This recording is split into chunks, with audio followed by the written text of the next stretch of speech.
ये है दैनिक प्रातःकाल का डिजिटल एडिशन प्रातःकाल लाइव। उत्तर प्रदेश के बाद महाराष्ट्र में लोकसभा की सबसे ज्यादा सीटें हैं। 5 राज्यों में विधानसभा चुनाव खत्म होने के बाद लोकसभा चुनावों को लेकर किया गया सर्वे सामने आया है। इसमें अगर आज चुनाव हो जाएंगे तो किस पार्टी और गठबंधन को कितनी सीटें मिल सकती हैं, इसका अनुमान व्यक्त किया गया है। सर्वे में महाराष्ट्र में क्या स्थिति बन सकती है, इसे बताया गया है। 2019 के चुनावों में एनडीए ने बड़ी जीत हासिल की थी।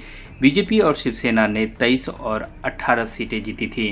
कांग्रेस की अगुवाई वाले यूपीए को सिर्फ 2 सीटें मिली थी, जबकि कांग्रेस और एक आईआईएमए ने एक सीट जीती थी।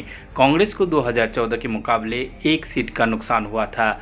2024 के चुनावों में महाराष्ट्र में एनडीए और एमवीए के बीच मुकाबला होने की उम्मीद है। महाराष्ट्र में लोकसभा की सीटों की संख्या 48 है। सर्वे में बीजेपी की अगुवाई वाली महायुति महागठबंधन बीजेपी, शिवसेना, एनसीपी, अजीत पवार गुट को 27 से 31 सीट मिलने का अनुमान व्यक्त किया गया है। तो वहीं महाराष्ट्र में इंडिया अलायंस यानी महाविकास आघाड़ी, एमवीए, कांग्रेस, शिवसेना, उद्धव गुट और एनसीपी, शरद पवार गुट को 16 से 20 सीटें हासिल करते हुए दिखाया गया है। सर्वे में अन्य को 1 से 2 सीटें जीतने की संभावना व्यक्त की गई है।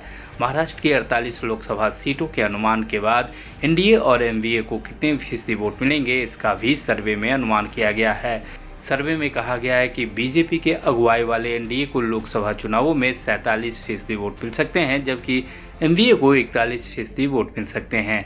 सर्वे में 11% वोट अन्य को मिलने का अनुमान व्यक्त किया गया है। अगर पिछले लोकसभा चुनावों से तुलना करें तो तब बीजेपी ने शिवसेना के साथ मिलकर चुनाव लड़ा था। एनडीए को कुल वोट शेयर तब 50% से अधिक रहा था।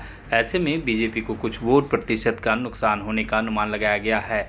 बीजेपी ने राज्य की 26 सीटों पर लड़ने के संकेत दिए हैं।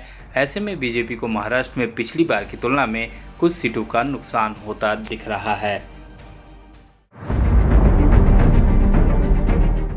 आप ये कार्यक्रम YouTube पर देख रहे हैं तो हमारे चैनल को जरूर सब्सक्राइब करें और Facebook पर देख रहे हैं तो हमारे पेज को लाइक करना ना भूलें।